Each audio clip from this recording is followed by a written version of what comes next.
Hello friends, ഇന്ന് നമ്മുടെ സ്ത്രീകൾക്കിടയിലും പുരുഷന്മാർക്കിടയിലും അതല്ലെങ്കിൽ പ്രായഭേദമന്യേ ഏതൊരാൾക്കിടയിലും ഉണ്ടാകുന്ന പ്രധാന പ്രശ്നങ്ങൾ എന്ന് പറഞ്ഞാൽ ശരീരത്തിലുണ്ടാകുന്ന അരിമ്പാറകൾ എന്ന് പറഞ്ഞാൽ നമുക്കറിയാം അത് എക്സ്ട്രാ നമ്മുടെ ശരീരത്തിലുണ്ടാകുന്ന ഒരു ഗ്രോത്താണ്.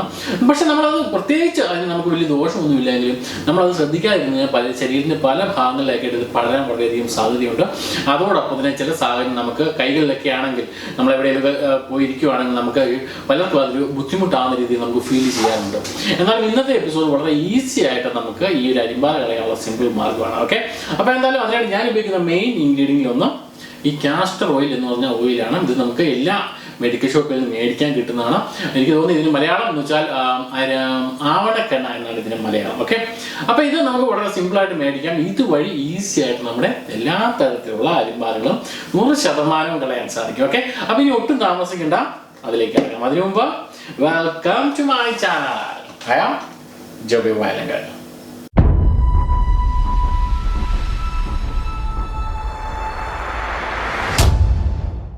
ഹലോ ഫ്രണ്ട്സ്, അപ്പോൾ നമ്മുടെ ശരീരത്തിൻ്റെ ഏത് പോർഷനിലാണെങ്കിലും നമുക്ക് ഇതുപോലെ അരിമ്പാറ ഉണ്ടാകുന്നത് പൂർണ്ണമായിട്ടും മാറ്റിയെടുക്കാൻ വേണ്ടിയുള്ള സിമ്പിൾ മാർഗ്ഗമാണ്.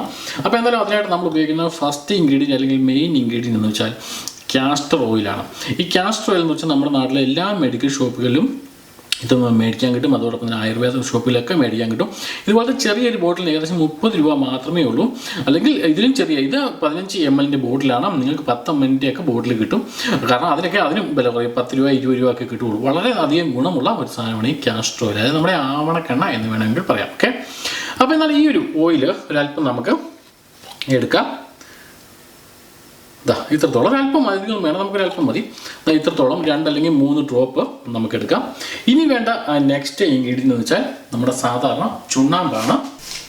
അല്പം നമുക്കെടുത്ത് ഈ ഒരു പാത്രത്തിലേക്ക് ആഡ് ചെയ്യാം. ഒരുപാട് എടുക്കേണ്ട ആവശ്യമില്ല, കുറച്ച് മാത്രം. അതിന് ശേഷം നമുക്ക് ഈ എണ്ണയും അതായത് നമ്മൾ ഇട്ടേക്കുന്ന കാസ്റ്റർ ഓയിലും അതോടൊപ്പം തന്നെ ഈ ചുണ്ണാമ്പ് കൂടെ ശരിക്കും ഒന്ന് മിക്സ് ചെയ്യണം. ശരിക്കും മിക്സ് ആവണം, എങ്കിൽ മാത്രമേ ഇത് ശരിക്കും വർക്കൗട്ട് ആവുകയുള്ളൂ. നമ്മൾ ആവണക്കെണ്ണ അല്ലെങ്കിൽ ഈ കാസ്റ്റർ ഓയിൽ ഇതിനകത്ത് ആഡ് ചെയ്തേക്കുന്നതിന് മറ്റൊരു ഗുണം കൂടിയുണ്ട്. ഇത് സംഭവം നമ്മൾ ഈ അരിമ്പാറയിൽ പുരട്ടി കഴിയുമ്പോഴത്തേക്കും നമുക്ക് അവിടുന്ന് എക്സ്ട്രാ ആയിട്ട് എന്തെങ്കിലും ചലവോ അല്ലെങ്കിൽ ബ്ലഡോ ഒക്കെ മറ്റുള്ള സ്കിന്നിൻ്റെ പോർഷനിലൊക്കെ വന്നു കഴിഞ്ഞാൽ അവിടങ്ങളിലൊക്കെ പിന്നെ അരിമ്പാറ ഉണ്ടാകാൻ സാധിക്കും.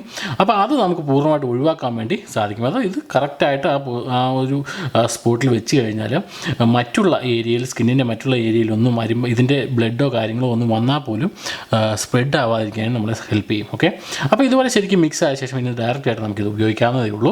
ഇനി ഇത് എങ്ങനെ ഉപയോഗിക്കാമെന്ന് നോക്കാം. എന്നാലും എൻ്റെ ശരീരത്തിൽ ഇപ്പോൾ അരിമ്പാറയില്ല. പക്ഷേ നമ്മുടെ എക്സാമ്പിൾ എന്ന രീതിയിൽ നമുക്ക് ഇവിടെ അരിമ്പാറയുള്ള ഒരു പോർഷൻ രീതിയിൽ നമുക്ക് ജസ്റ്റ് ഇതുപോലെ ഒന്ന് ഒരു ഡോട്ട് ഇടാം. ഇനി നമുക്കിതാ ഈ ഒരു പോർഷൻ, അരിമ്പാറയുടെ ഈ ഒരു പോർഷനിൽ സാവധാനം ഒരു കാര്യം പ്രത്യേകം ശ്രദ്ധിക്കുക. അരിമ്പാറയുടെ ആ പോർഷനിൽ മാത്രമായിട്ട് ഇത് പുരട്ടാൻ ശ്രദ്ധിക്കുക. ഇതുപോലെ നമുക്ക് ഒന്നെങ്കിൽ ഒരു ബഡ്സിലോ അല്ലെങ്കിൽ ഇതുപോലുള്ളൊരു കമ്പിലോ ഒക്കെ സാവധാനം ഒരെണ്ണം വെച്ചൊരു അല്പം എടുക്കുക. ആ ഒരു പോർഷനിൽ മാത്രമായിട്ട് ഇതുപോലെ ഒന്ന് സ്പ്രെഡ് ചെയ്യുക. ഓക്കെ, സ്പ്രെഡ് ചെയ്യുക. ഒരു കാര്യം കൊണ്ട് ഞാൻ ഒരിക്കൽ കൂടി ഓർമ്മിപ്പിക്കുന്നു, ഈ ഒരു അരിമ്പാറയിൽ മാത്രമായിട്ട് വെക്കാൻ നിങ്ങൾ ശ്രദ്ധിക്കുക. ഏകദേശം ഒരു അരമണിക്കൂറോളം മാത്രം ഇതുപോലെ വെക്കുക. അതല്ല എങ്കിൽ നിങ്ങൾക്കിത് ഫുള്ള് ഡ്രൈ ആകുന്നവരെ ടൈം കൊടുക്കുക. ഓക്കെ, എന്തായാലും അരമണിക്കൂറിൽ ഇത് ഡ്രൈ ആയിക്കോളും. അപ്പോൾ അത്രയും സമയം, മാക്സിമം എത്രത്തോളം സമയം ഇത് നമുക്ക് കീപ്പ് ചെയ്യാൻ പറ്റും അതേപോലെ തന്നെ കീപ്പ് ചെയ്യാം. ഇത് ഇതുപോലെ ഉണങ്ങിക്കഴിയാം. ഇതിങ്ങനെ ഇപ്പം വെള്ളത്തോട് കൂടിയിരിക്കുന്നു. ഇനി ഇത് ഉണങ്ങിക്കഴിഞ്ഞ് കഴിയുമ്പോഴത്തേനും നമുക്കിത് സാവധാനം ഒന്ന് കഴുകിക്കളയാവുന്നുള്ളൂ. കഴുകിക്കളയുമ്പോൾ ഇത് ഏകദേശം ചെറിയൊരു നീറ്റിലൊക്കെ എടുക്കും നമ്മുടെ ശരീരത്തിൽ. ഈ സ്കിന്നിൻ്റെ ഈ ഒരു പോർഷനിൽ അരിമ്പാറയിൽ മാത്രമാണെങ്കിൽ ഒരു കുഴപ്പമില്ല. പക്ഷേ എങ്കിൽ പോലും ചെറുതായിട്ട് ഒരു നീറ്റിലൊക്കെ എടുക്കാൻ സാധ്യതയുണ്ട്. അപ്പോൾ അതൊന്ന് ജസ്റ്റ് ഒന്ന് സഫർ ചെയ്യുക. ഓക്കെ, അത് മാത്രം നിങ്ങൾ ചെയ്താൽ മതി. അരമണിക്കൂറിന് ശേഷം ഇത് ഉണങ്ങിക്കഴിഞ്ഞാൽ പൂർണ്ണമായിട്ടും കൈ ഒന്ന് വാഷ് ചെയ്യുക. കൈ വാഷ് ചെയ്യുമ്പോൾ ഉരച്ചൊന്നും വാഷ് ചെയ്യേണ്ട ആവശ്യമില്ല. ജസ്റ്റ് വാഷ് ചെയ്യുക. അതിൻ്റെ ജസ്റ്റ് വാഷ് ചെയ്യുമ്പോൾ ഇതിന്ന് ഇളകി പോകുന്നുണ്ടെങ്കിൽ പൊക്കോട്ടെ. അതല്ല എങ്കിൽ അതേപോലെ തന്നെ നിങ്ങൾ വിട്ടേക്കുക. 2-3 ദിവസം കഴിയുമ്പോൾ ഓട്ടോമാറ്റിക്കായിട്ട് ഫുള്ളായിട്ട് കരിഞ്ഞ ശേഷം ഇത് ഉണങ്ങിപ്പോക്കോളും. നമ്മുടെ അടിപൊളിയായിട്ടുള്ള കാസ്റ്റർ ഓയിലും അതോടൊപ്പം തന്നെ നമ്മുടെ ചുണ്ണാമ്പും തമ്മിലുള്ള പ്രയോഗം കൊള്ളാല്ലേ. അപ്പോൾ ഒരു കാര്യം ഞാൻ ആദ്യം തന്നെ പറയട്ടെ, ഈ ഒരു കാര്യം 10 വയസ്സ് താഴെയുള്ള കുട്ടികൾക്ക് ഒരു കാരണവശാലും ചെയ്യാതിരിക്കുക.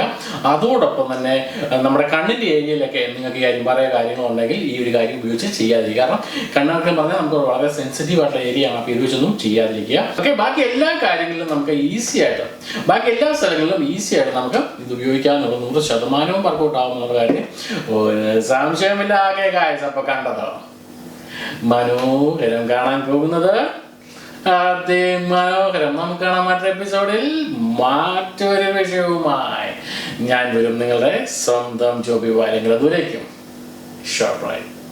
കൂടുതൽ വീഡിയോകൾക്കും വിശകലനങ്ങൾക്കും എൻ്റെ യൂട്യൂബ് ചാനൽ സബ്സ്ക്രൈബ് ചെയ്യുവാനും എൻ്റെ ഫേസ്ബുക്ക് പേജ് ലൈക്ക് ചെയ്യുവാനും എൻ്റെ വെബ്സൈറ്റ് സന്ദർശിക്കുവാനും മറക്കാതിരിക്കുക. ജോബി വയലിങ്കൽ.